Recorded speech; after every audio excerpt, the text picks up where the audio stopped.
그런데 소금을 줄여 먹는다? 아니면 적게 먹는다? 아예 안 먹는다?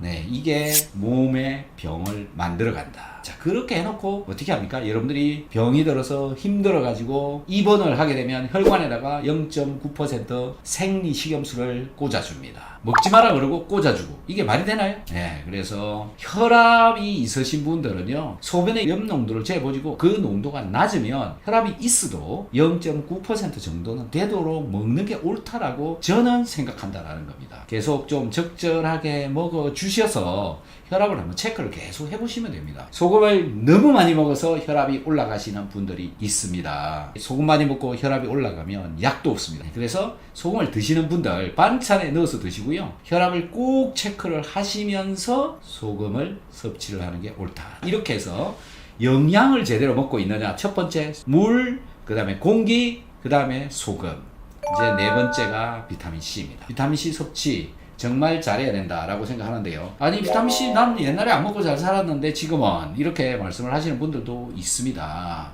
근데 지금 왜 그렇게 몸이 나빠졌나요?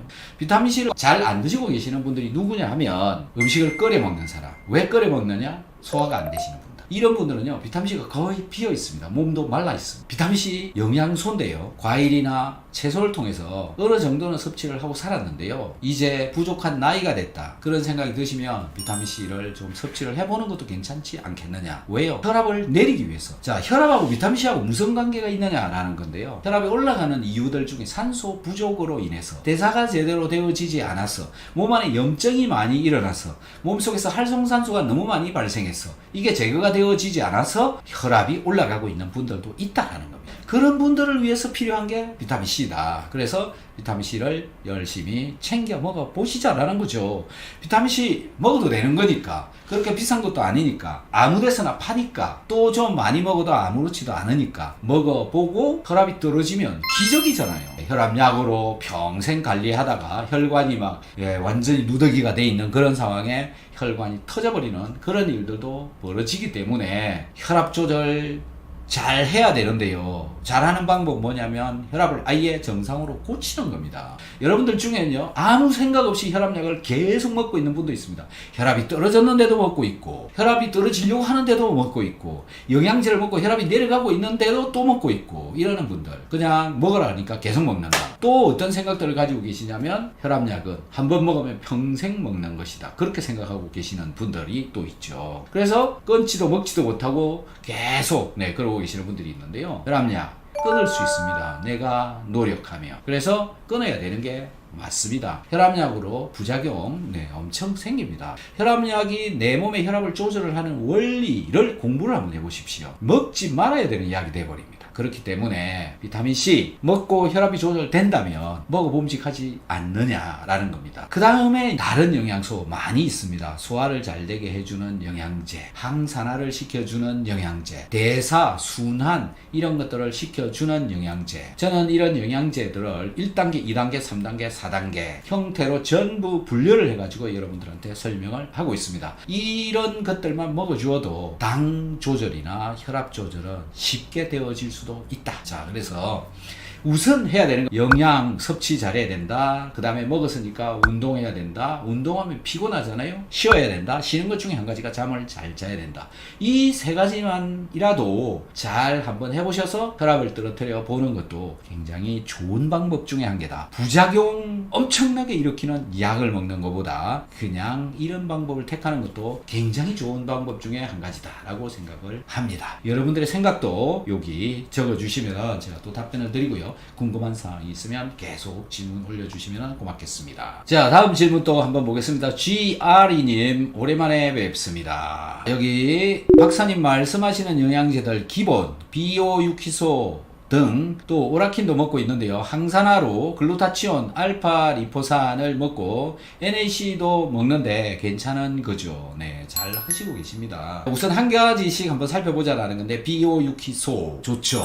네, 그 다음에 소화효소제도 만약에 연세가 좀 있다면 뭐 50대 이상이시라면 소화효소제도 한 개씩 먹어주는 것도 괜찮습니다. 그 다음에 대사가 좀 더 잘 되도록 해주는 영양제, 간에 특히 좋은 영양제 비타민 B군이 있습니다. 그것도 섭취를 하시는 게 좋습니다. 비타민 B군 안에는 한 8가지 정도의 B군 영양소가 들어있는데요. 그게 음식을 통해서 충분하게 섭취하기가 어렵다. 그리고 수용성이잖아요. 그래서 잘 빠져나갑니다. 그 다음에 몸의 기능을 잘 할 수가 있습니다. 그 다음에 오줌이 노랗게 나옵니다. 그러더라도 비타민 B군 가끔 먹더라도 꼭 챙겨 먹는 게 옳다라는 거고요. 그 다음에 글루타치온인데 저 글루타치온은 항산화 즉 활성산소를 없애주는 그런 영양소잖아요. 그래서 저것도 섭취를 해주는 게 좋고 또 이 글루타치온이 다시 재생되어지도록 해주는 알파 리포산이라고 하는 것을 지금 드시는 것 같은데 같이 시너지가 되고요. 비타민 C까지 또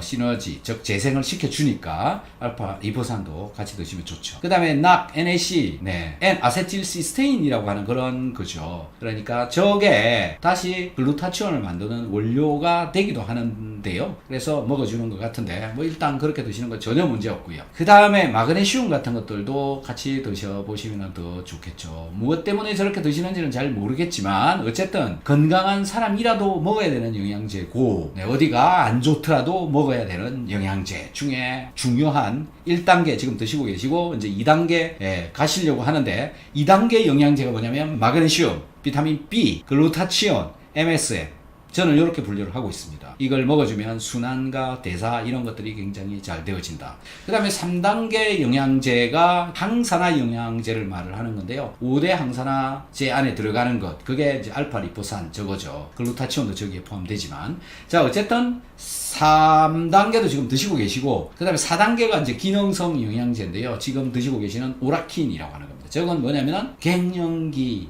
이를 좀 도와줄 수 있는 건데요. 많은 사람들이 굉장히 많은 효과를 보고 있는 영양제입니다. 특히 여성의 몸속에서 에스트로겐 양이 감소되어지면 갱년기라고 하는 것들이 시작이 되어지는데 몸에 에스트로겐이 부족해지면 에스트로겐에 의해서 조절이 되어지고 있는 많은 부분이 고장이 난다. 제대로 돌아가지 않는다. 성호르몬이라고 하는 그뿐만이 아니라 에스트로겐이 제어를 하고 있는 곳은 굉장히 많다. 뭐 200군데 정도 된다고 합니다. 그러다 보니까 에스트로겐이 적게 분비되어지고 몸에서 약하게 나오게 되면 많은 곳이 문제가 생긴다. 우울해지기도 한다. 식은땀이 흐르기도 한다. 체온이 올라갔다 내려갔다. 체온 조절이 제대로 안 된다. 얼굴이 붉어진다. 만사가 귀찮다. 드러누워 있고 싶다. 바깥에 나가기도 싫다. 불면이 오기도 한다. 여기저기 쑤시고 아프다. 관절도 또 아파온다. 온갖 일이 다 생기잖아요. 그 이유가 뭐냐면 에스트로겐은 많은 곳에 사용이 되어지기 때문에 그렇다. 여기저기 많은 곳에 사용이 되어지고 있는 것이기 때문에 많은 문제가 한꺼번에 발생할 수가 있고 예를 들어서 병원에 갔더니 골다공입니다. 그러면 골다공과 관련되어져 있는 약이 처방되어지고요. 무릎이 아픕니다. 그러면 무릎 관련 약을 먹고요. 잠이 안 옵니다. 신경안정제나 그 다음에 잠 오는 수면제를 또 처방을 하게 되고 이런 일이 벌어지는 겁니다. 갱년기 증상으로 인해서 문제가 일어나고 있는데 온갖 다른 약들이 처방이 되어지는 거죠. 약이 이만큼 되는 겁니다. 그리고 약에 온몸이 쩔어가지고 나중에는 원인이 무엇인지 이렇게 되어집니다. 제대로 된 영양제를 영양을 섭취를 하고 운동을 제대로 하고 잠을 제대로 주무시고 휴식을 해서 에스트로겐 농도가 유지되도록 한다. 근본이 되는 영양물질들을 내 몸에 조금씩 차근차근 채워서 넣어보시면 되지 않을까 그런 생각이 듭니다. 그래서 한번 영상 여러 가지를 많이 봐보시면 어떤 부분들이 잘못되어져 있고 어떤 것을 내가 하고 있지 않은지 그런 것들을 이해하실 수가 있을 겁니다. 한번 봐보시기 바랍니다. 오늘 이만 마치겠습니다. 안녕히 계십시오. 고맙습니다.